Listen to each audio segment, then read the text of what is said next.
মিজোরামে নিহত দক্ষিণ সোনাইর প্রদীপ রায়ের পরিবারের পাশে দাঁড়ালো বিজেপি। মিজোরামে মাটি ধসে নিহত দক্ষিণ ধলাইয়ের ফ্রেন্ডস নগরের বাসিন্দা প্রদীপ রায়ের পাশে দাঁড়ালেন কাছাড় জেলা পাটনি পরিষদের কেন্দ্রীয় কমিটির কার্যকরী সদস্য তথা বিজেপি নেতা সঞ্জয় কুমার পুরকায়স্থ।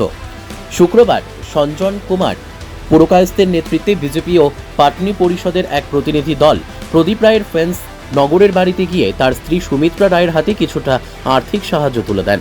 এদিন অন্যান্যদের মধ্যে উপস্থিত ছিলেন স্বপন দাস, গৌরাঙ্গ রায়, রঞ্জন দাস প্রমুখ। উল্লেখ্য, মঙ্গলবার রাতে মিজোরামে এক মারাত্মক ভূমিধসে প্রাণ হারালো প্রায় ৩০ জনের সঙ্গে প্রদীপ রায়ও ছিলেন। হিফজুর রহমান বড়ভূইয়ার রিপোর্ট, নববার্তা টুডে।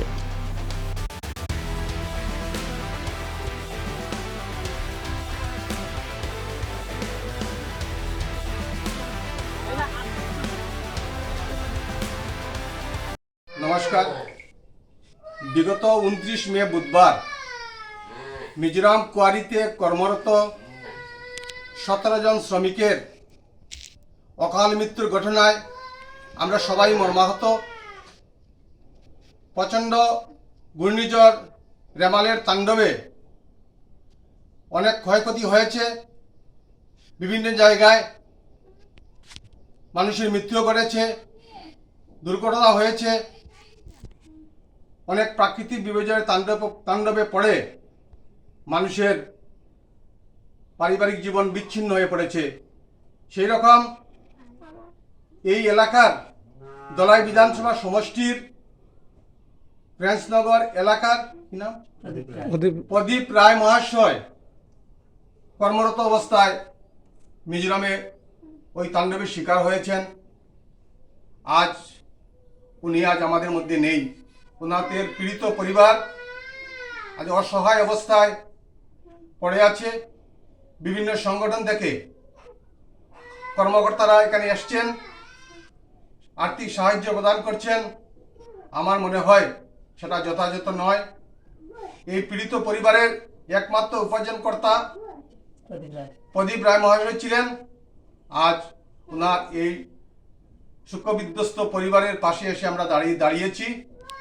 আমি চেষ্টা করব আজকের এই প্রেস বার্তার মাধ্যমে ভারতের ডেপুটি কমিশনার রোহন ঝা মহাশয়ের দৃষ্টি আকর্ষণ করতে চাই, যাতে সরকারি কোনো সুযোগ সুবিধা এই প্রাকৃতিক বিপর্যয়ের যদি কোনো সুযোগ সুবিধা সরকার থেকে প্রদান করা সম্ভব হয়, ওনাদের পরিবারবর্গকে আর্থিক সাহায্য প্রদান করার জন্য। এবং সেই সঙ্গে এই এলাকার যারা প্রভাবশালী বিত্তশালী আছেন তাদেরকে অনুরোধ করছি এই অসহায় পরিবারের পাশে দাঁড়িয়ে তাদেরকে সাহায্য করা। আমি ব্যক্তিগতভাবে একজন সামাজিক কর্মকর্তা হিসাবে আমি বলতে চাই, ওনার একটি ছেলে আমি দেখেছি ক্লাস 6-এ পড়ে। আমি যথাসম্ভব ওনার পড়াশোনার ব্যাপারে আমি সতর্ক দৃষ্টি রাখবো, সাহায্য সহযোগিতা করব। এবং ওনার এক বিকলাঙ্গ বড় মেয়ে, 17 বৎসর বয়স। ওনার সরকারি পেনশনের জন্য যা যা করণীয় সেই প্রচেষ্টা আমি চালিয়ে যাব।